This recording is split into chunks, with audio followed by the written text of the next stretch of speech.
আজকের এই ঘটনাটি মিরপুর ১ ঈদগাহ মাঠের পাশেই। দেখতে পাচ্ছেন একটা গাড়িকে জনগণ দুমড়ে মুচড়ে দিচ্ছে।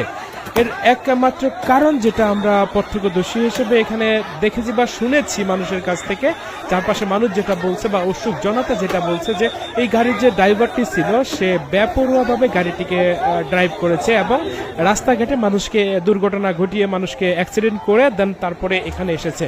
শেষ পর্যন্ত জনগণ তাকে পিছু ধাওয়া করে এখানে এসে তাকে ধরতে পেরেছে এবং তার গাড়িটিকে ভেঙে মুচড়ে দিচ্ছে। দেখতে পাচ্ছেন আপনারা বর্তমান পরিস্থিতি কেমন তৈরি হয়েছে।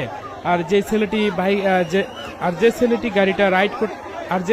গাড়িটি ড্রাইভ করতেছিল সে বর্তমানে লুকায়িত অবস্থায় রয়েছে।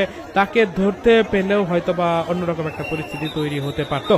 তো সাথে সাথেই এখানে পুলিশ এসেছে এখন বর্তমানে, কিন্তু পুলিশও অসহায়, কিছু করার নেই। কারণ পুলিশ কিন্তু কিছু করতে পারবে না সম্ভবত। তারা সম্ভবত আরো ঊর্ধ্বতন কর্মকর্তাদের ফোন দিচ্ছে, এখানে আসবে, এসে কিছু একটা করবে সম্ভবত, এরকমটাই কিন্তু আমরা দেখতে পাচ্ছি। তো দেখতে পাচ্ছেন পুলিশ কিন্তু জনগণকে থামাতে পারছে না, কোনোভাবেই থামাতে পারছে না। এরই মাঝে সেনাবাহিনী কিন্তু উপস্থিত। এখানে সেনাবাহিনীর আমরা 3টি গাড়ি দেখেছি, 3টি গাড়ি এসে এখানে উপস্থিত, সবাইকে বোঝাচ্ছে এবং মানুষজনকে সরিয়ে দিচ্ছে, এখান থেকে জায়গা করে নিচ্ছে যেন কিছু একটা করা যায় কিনা সেটার জন্য।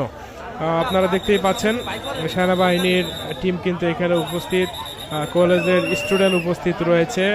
দেখা যাক তারা কি বলে, তারা কি এখানে সকলের উদ্দেশ্যে বলে, সেটাই কিন্তু আমরা দেখব।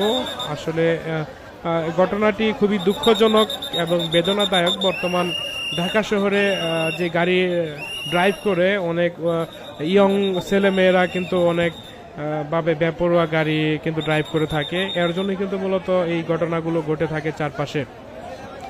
তো এই ঘটনার কারণে মিরপুর 1-এর আশপাশ এলাকা সম্পূর্ণটাই একদম গাড়ির জ্যাম লেগে যায়, রাস্তাগুলো বন্ধ হয়ে যায়। তো এটা খুবই শীঘ্রই তারা